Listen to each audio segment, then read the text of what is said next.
Mis hermanos, ¿cuál es el voto que estamos estudiando? Que tenga la respuesta puede levantar la mano y contesta en voz alta. ¿Cuál es el voto que estamos estudiando? Si no, pregunto.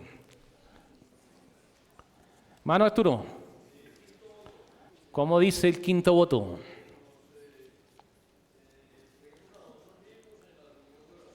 Nos entregaremos a nosotros mismos en la reunión de oración. Exactamente.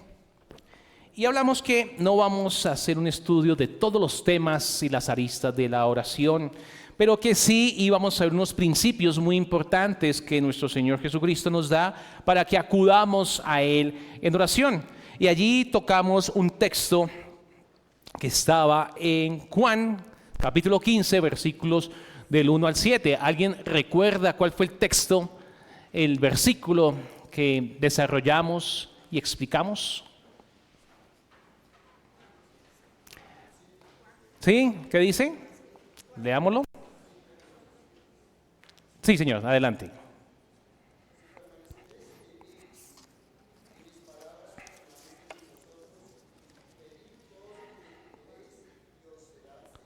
Exactamente. ¿Y qué explicamos allí en este versículo? ¿Qué explicamos? Voy a leerlo nuevamente para que los que no lo oyeron lo vuelvan a escuchar. Si permanecéis en mí y mis palabras permanecen en vosotros, pedid todo lo que queréis y os será hecho. ¿Qué hablamos allí? ¿Qué explicamos en este versículo?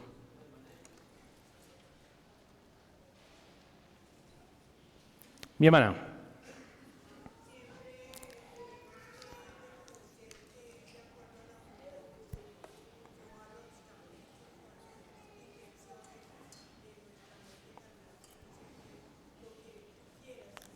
Claro, no orar de acuerdo a los caprichos de nuestra mente carnal, sino de acuerdo a la voluntad de Dios. ¿Y qué hablamos cuando explicamos permanecéis en mí?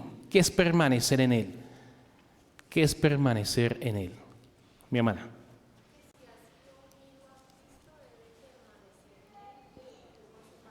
Exactamente. Ahora su merced lo unió con la segunda parte. Y mis palabras permanecen en vosotros. El que permanece en Cristo, es decir, el que está unido a Cristo, el que ha creído en Cristo, el que se ha arrepentido de su vida de pecado, el que ha sido renovado por el Espíritu Santo, el que está en una nueva vida, esa persona va a vivir conforme a las palabras de Cristo y su palabra inspirada. Y hablábamos que las palabras de Cristo y la persona de Cristo, podemos decir que son iguales, son iguales. Aquel que cree en Cristo, aquel que ha sido unido a Cristo, obedece sus palabras, obedece sus palabras. Debemos obedecer sus preceptos. De lo contrario, no estaríamos unidos a Cristo. Y también explicamos que no pedimos, como le decía la hermana, no pedimos lo que se nos ocurra, no. Pedimos conforme a la voluntad de Dios. Y para pedir conforme a la voluntad de Dios, debemos conocer la voluntad de Dios. Y su voluntad ha sido revelada en su palabra. Y miramos el texto de 1 de Juan 5:14 que decía, si pedimos alguna cosa conforme a su voluntad, ¿qué hace Dios? Él nos oye. Pedirlo conforme a su voluntad, no conforme a nuestros deseos, no insistir que Él haga algo por nosotros, no perseverar en esas oraciones. La oración es conforme a su voluntad, no nuestros caprichos. Y nosotros como iglesia tenemos reuniones de oración y hoy tenemos también otro tiempo de oración. Nuestras peticiones de oración deben ser conforme a las promesas de Cristo y conforme a su palabra inspirada. Estos textos que vamos a leer a continuación no los alcanzamos a leer hace 8 días, pero quiero que destaquemos las verdades bíblicas que debemos atesorar en nuestro corazón para que podamos ir a Dios en oración, teniendo su palabra firmemente arraigada en nuestro corazón. Y así vamos a poder orar con mayor convicción delante de Dios. Miremos Colosenses 1, versículo 9. Colosenses 1, versículo 9.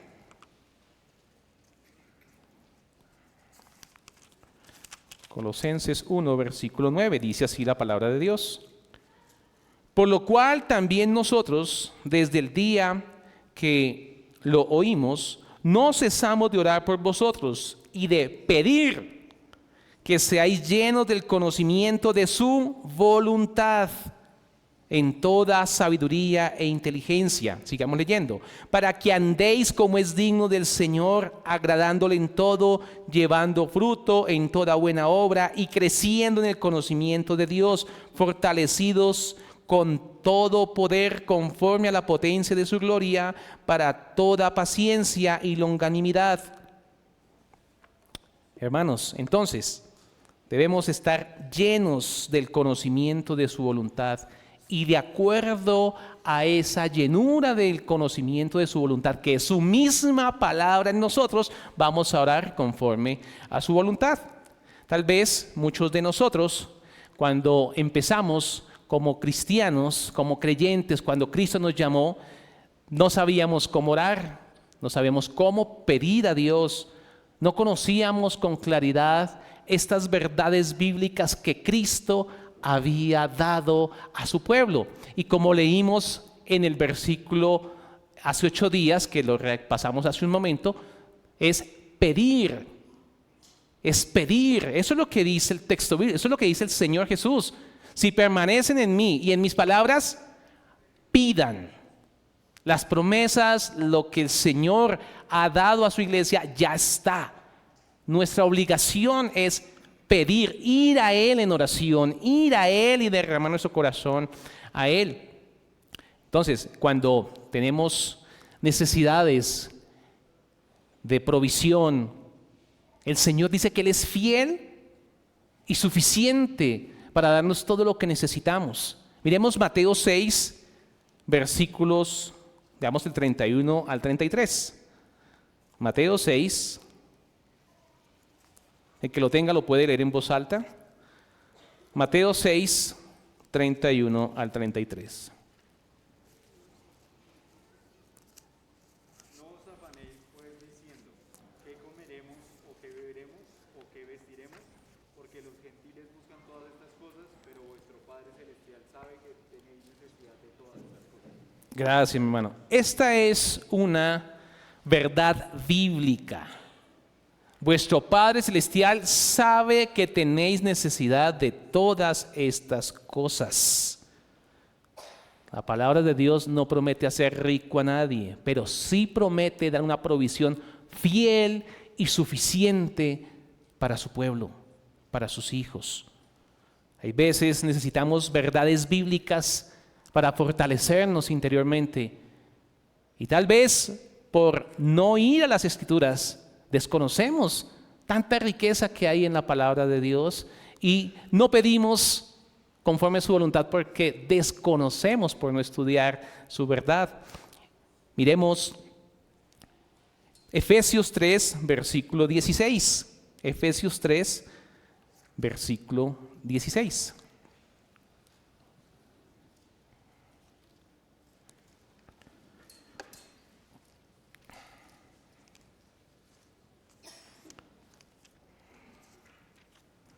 Dice así la palabra de Dios. Para que os dé, conforme a las riquezas de su gloria, el ser fortalecidos con poder en el hombre interior por su Espíritu.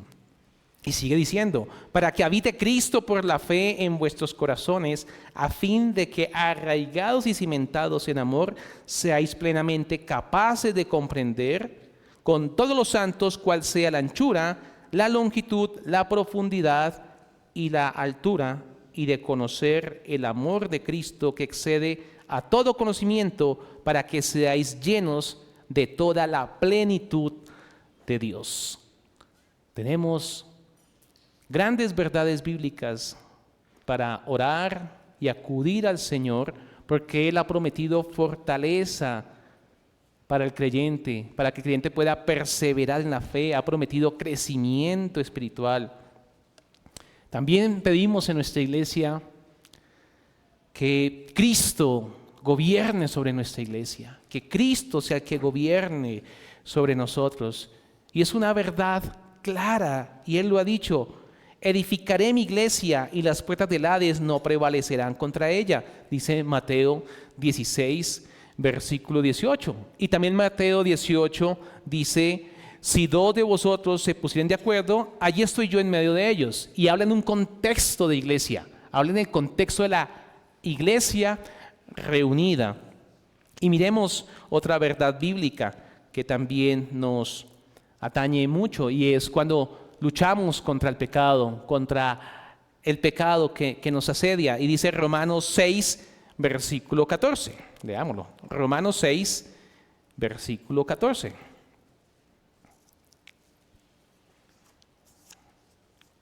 Dice así: porque el pecado no se enseñoreará de vosotros. Pues continúa diciendo: pues no estáis bajo la ley, sino bajo la gracia. Pero quiero destacar esta parte: el pecado no se enseñoreará de vosotros.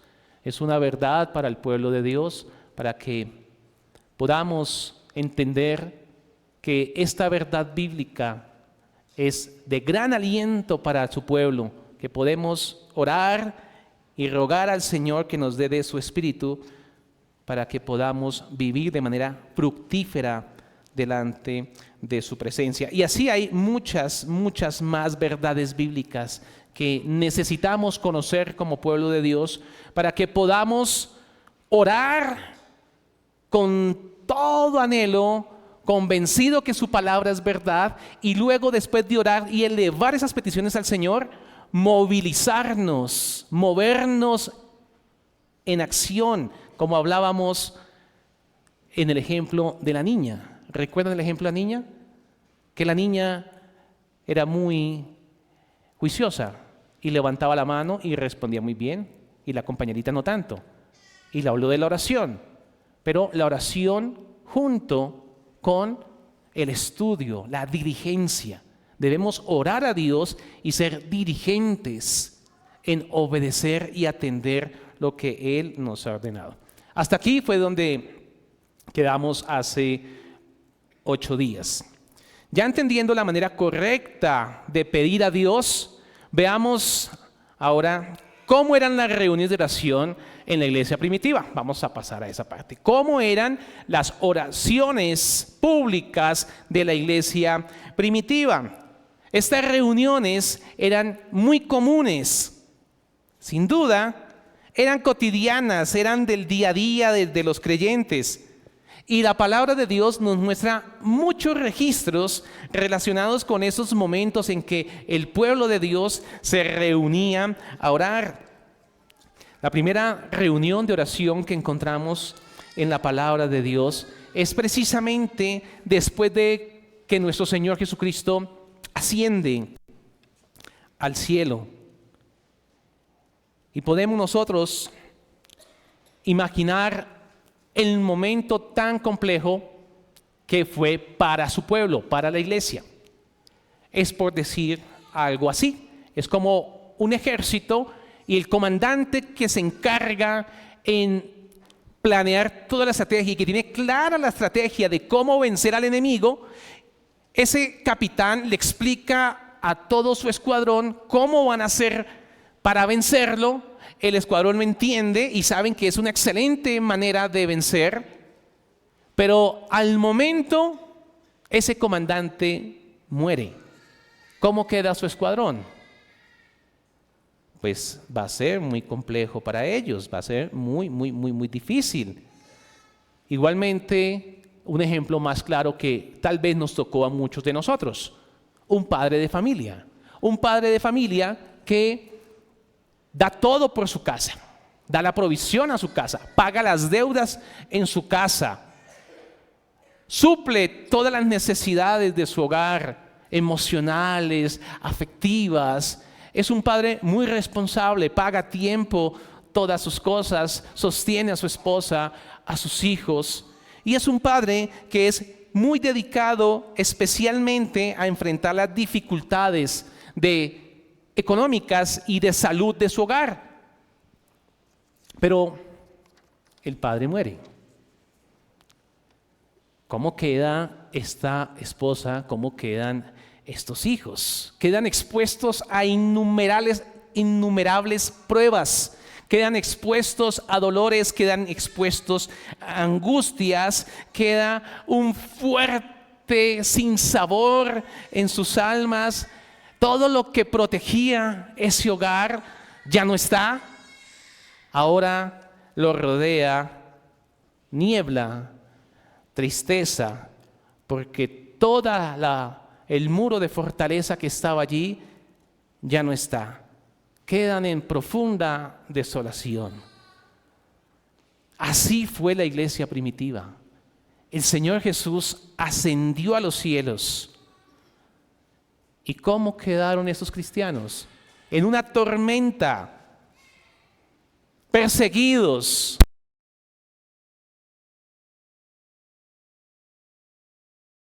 Estos creyentes, y solamente escuchaban tal vez el aullido de quienes los querían matar.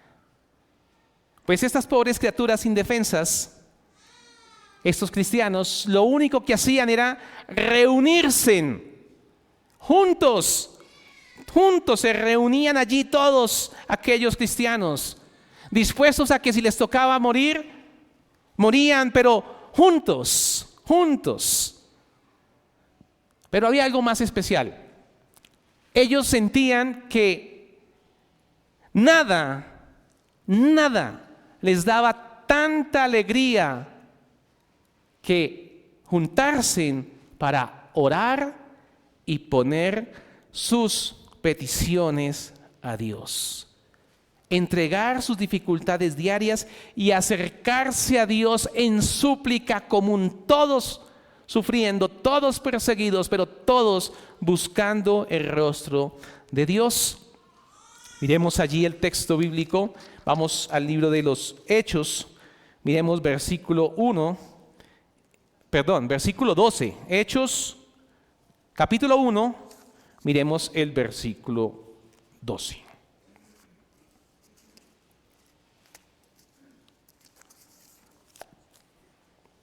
Dice así: entonces volvieron a Jerusalén desde el monte que se llamaba del Olivar, el cual está cerca de Jerusalén, camino de un día de reposo.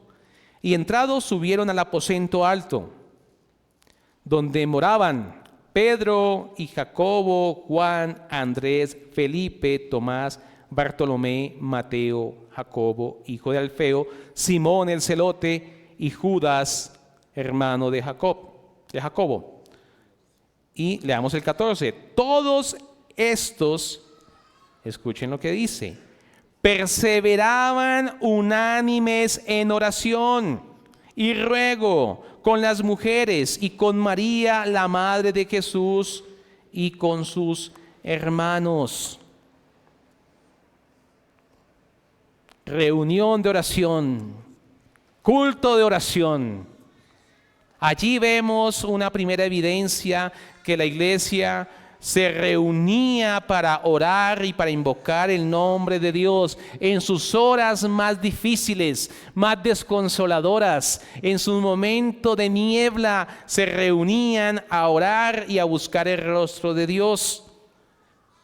Así la iglesia hoy, cuando está angustiada, cuando está perseguida, cuando enferman hermanos, cuando pasa alguna situación angustiante, no hay un lugar más apropiado que acercarnos a la casa de Dios y orar a Dios. Y luego, ¿qué va a pasar? Que cuando usted vaya a su lugar privado de oración, va a ser más reconfortable para su alma. Así funciona, así nos muestra la palabra de Dios. ¿Cómo lo hacía nuestra iglesia, la iglesia primitiva? Muchos de ellos suspiraban de sus angustias y persecuciones y se animaban los unos a los otros. Y la reunión de oración se convierte en eso, en un tiempo para que el pueblo de Dios sea animado por Dios mismo. Tenemos tiempos de oración. Los miércoles se ha separado tiempo de oración. También en la noche se ha separado tiempo de oración, donde usted debe estar presente. Usted se debe esforzar en estar presente en esos tiempos de oración. Si hemos prometido que vamos a cumplir con este voto, debemos esforzarnos en venir al tiempo de oración programado por la iglesia. Hagamos un sincero esfuerzo. Hagamos un esfuerzo sincero en cumplir este voto delante de Dios. Sí, es claro, algunos no pueden venir el miércoles al culto porque están trabajando, tienen otro tipo de asuntos obligatorios, está bien. Pero ¿qué pasa con aquellos que no tienen compromisos? Hermanos y hermanas que no tienen ningún compromiso en ese tiempo, en ese horario, y no están aquí en el culto de oración. Es un deber. No se puede usted mantener alejado del tiempo de oración. Que el Señor permita que nuestras conciencias se pongan sensibles y podamos darnos cuenta de lo importante de este tiempo de oración. Veamos a la luz de la palabra otro tiempo de oración. Hechos 2, versículos 1 y versículo 2. Hechos 2, versículos 1 y versículo 2.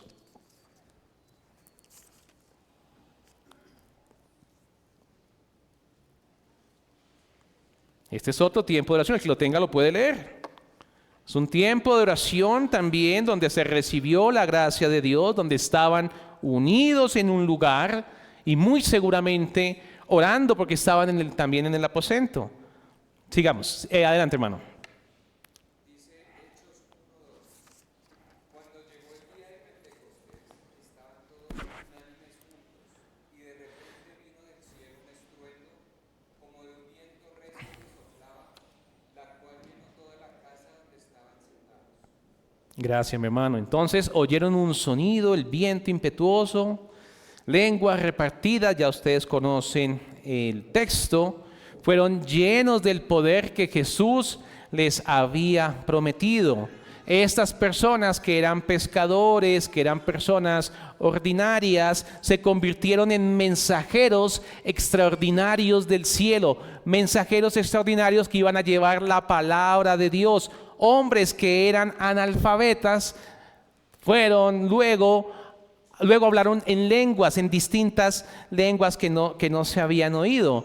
A personas normales y ordinarias se les revelaron misterios que no se les revelaron a los filósofos, a los intelectuales de la época, ni a los reyes, ni a los monarcas de entonces. No, fueron hombres ordinarios inspirados por Dios, llenos de la deidad misma, llenos de la gracia de Dios mismo que vino a morar en el corazón de estos hombres. Solamente la gracia de Dios obró esta bendición.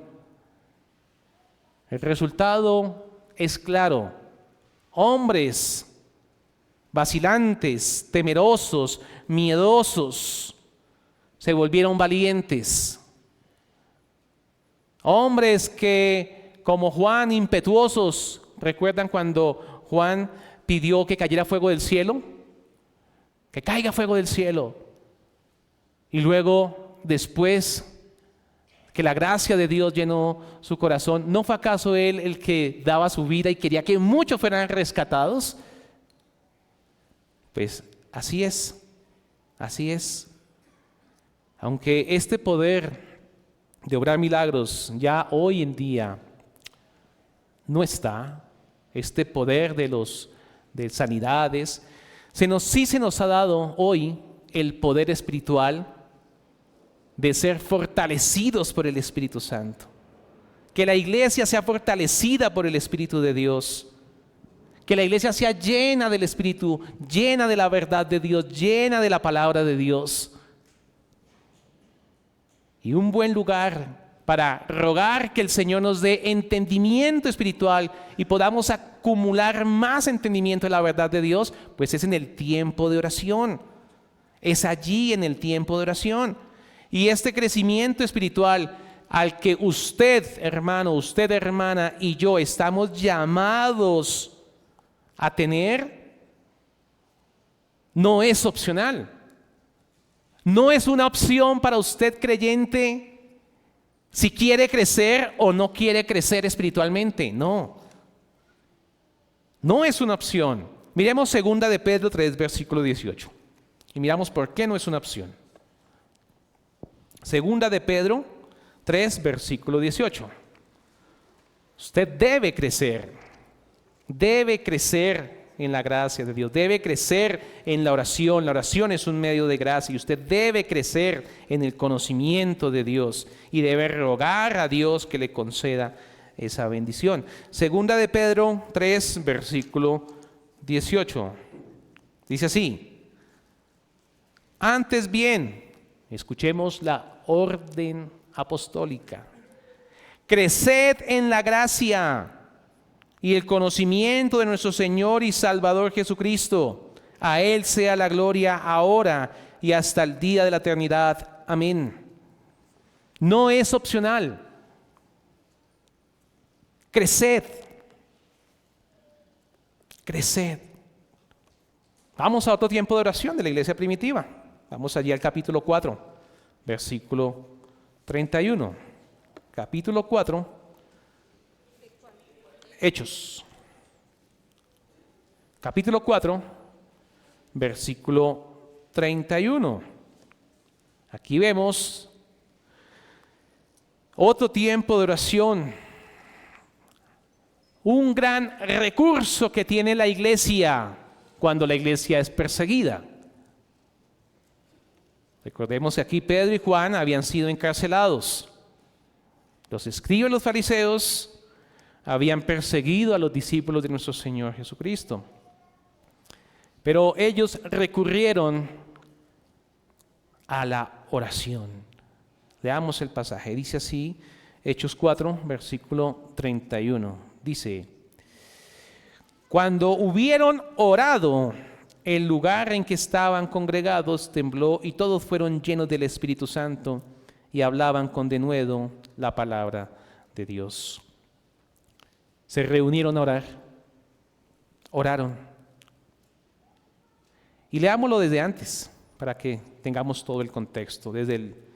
Leámoslo desde el versículo 24, dice así: y ellos, habiendo oído, alzaron unánimes la voz a Dios y dijeron: soberano Señor, tú eres el Dios que hiciste el cielo y la tierra, el mar y todo lo que en ellos hay, que por boca de David tu siervo dijiste: ¿por qué se amotinan las gentes y los pueblos piensan cosas vanas? Se reunieron los reyes de la tierra y los príncipes se juntaron en uno contra el Señor y contra su Cristo. Porque verdaderamente se unieron en esta ciudad contra tu santo Hijo Jesús, a quien ungiste, Herodes y Poncio Pilato con los gentiles y el pueblo de Israel, para hacer cuanto tu mano y tu consejo habían antes determinado que sucediera. Y ahora, Señor, mira sus amenazas y concede a tus siervos que con todo denuedo hablen tu palabra, mientras extiendes tu mano para que se hagan sanidades y señales y prodigios mediante el nombre de tu santo Hijo Jesús. Cuando hubieron orado, el lugar en que estaban congregados tembló. Entonces, hermanos, la experiencia de Pedro y de Juan no llenó de miedo y de terror a los otros discípulos.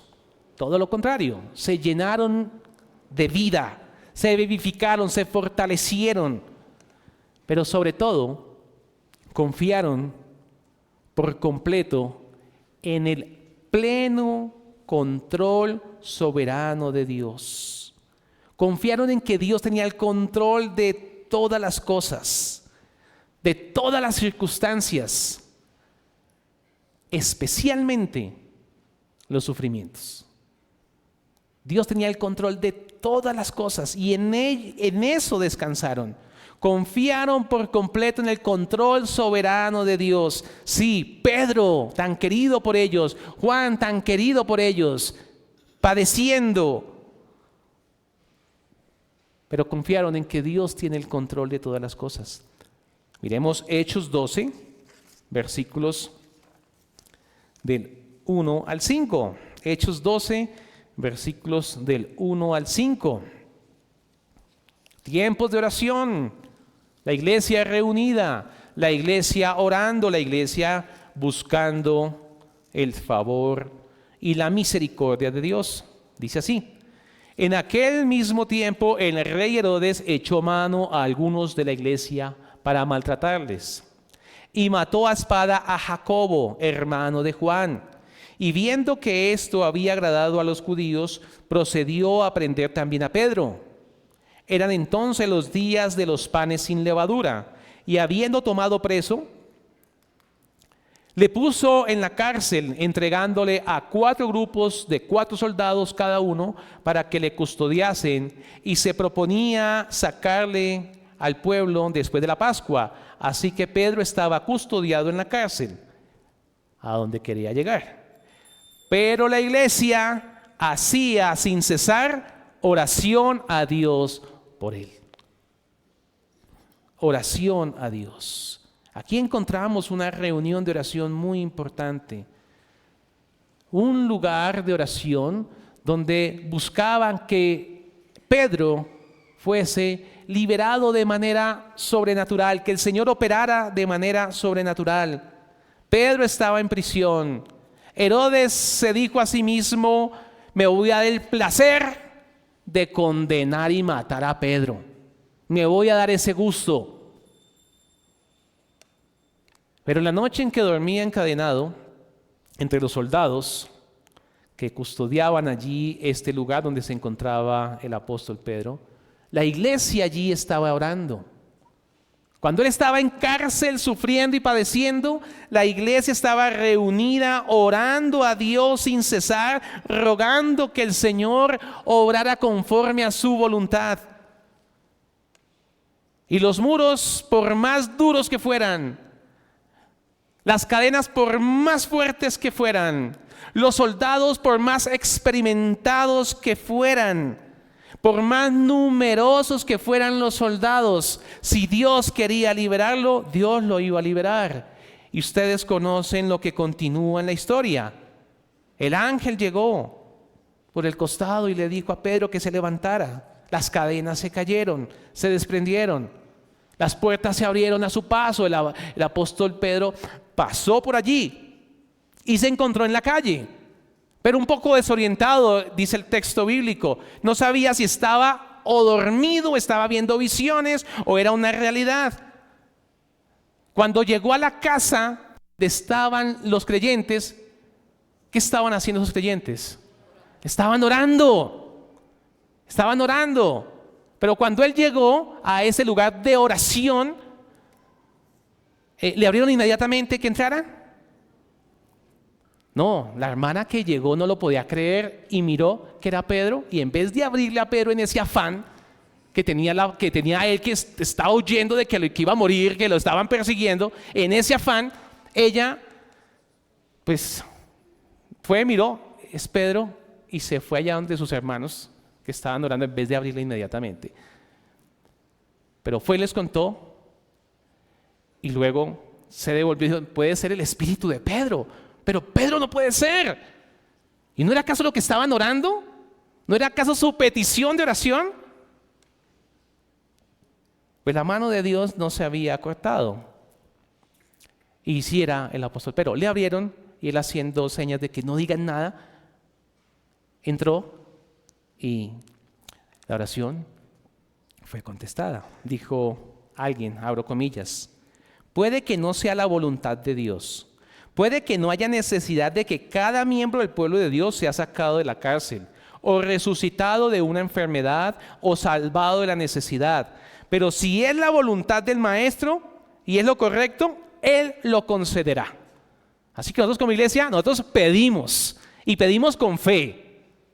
Pedimos con fe. Y Él hará como Él quiera. Y Él es Dios de misericordia.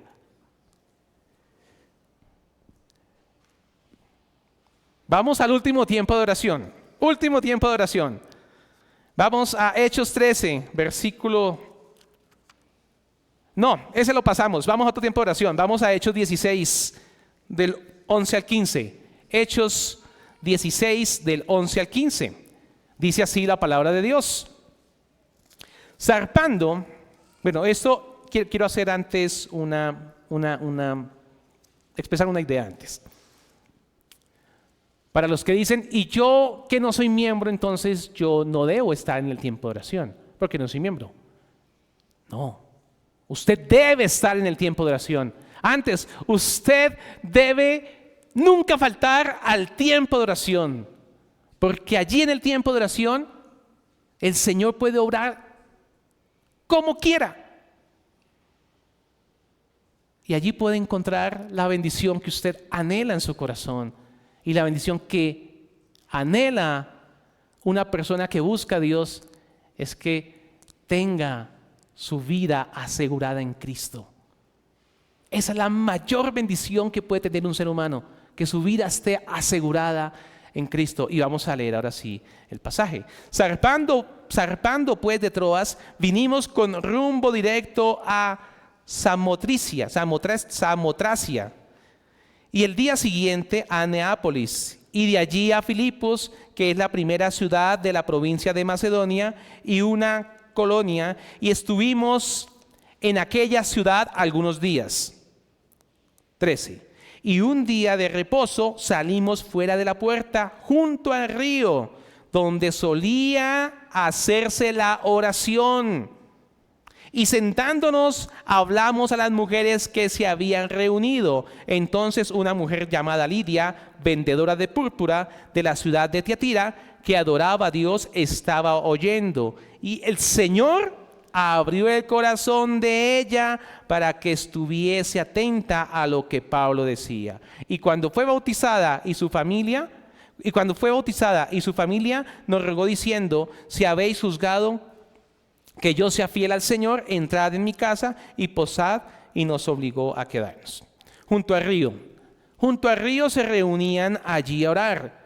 Y queda a entender que se reunían junto al río, que no había en ese lugar 10 hombres, cabezas de familia, que era el mínimo requerido para que pudieran formar una sinagoga. Entonces ellos, cuando no tenían ese número, se reunían al aire libre y allí tenían su tiempo de oración. ¿Y qué hizo allí el apóstol Pablo? El apóstol Pablo se acercó allí al tiempo de oración, al lugar conocido por la oración junto al río, porque sabía que allí se reunían, y allí se encontró con Lidia, se le explicó, se le predicó, el apóstol le enseñó la verdad de Dios, y Dios en su gracia le abrió el corazón a esta mujer, y la verdad de Dios impactó en su alma. Entonces, mis queridos hermanos miembros, no podemos faltar al culto de oración.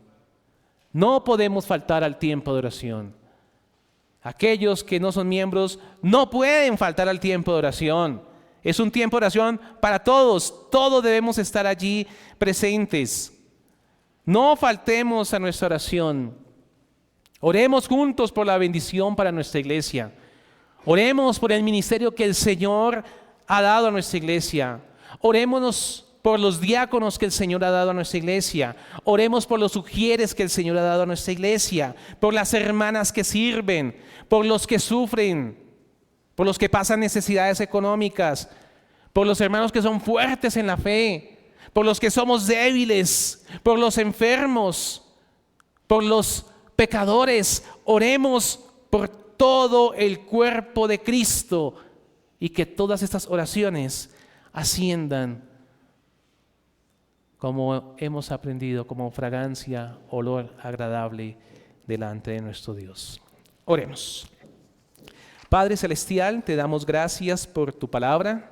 Gracias, Señor, porque nos animas a orar conforme a tu voluntad y a poner todos nuestros pensamientos en comprender las verdades espirituales de tu palabra. Y asimismo, orar, rogar en fe y esperar y actuar.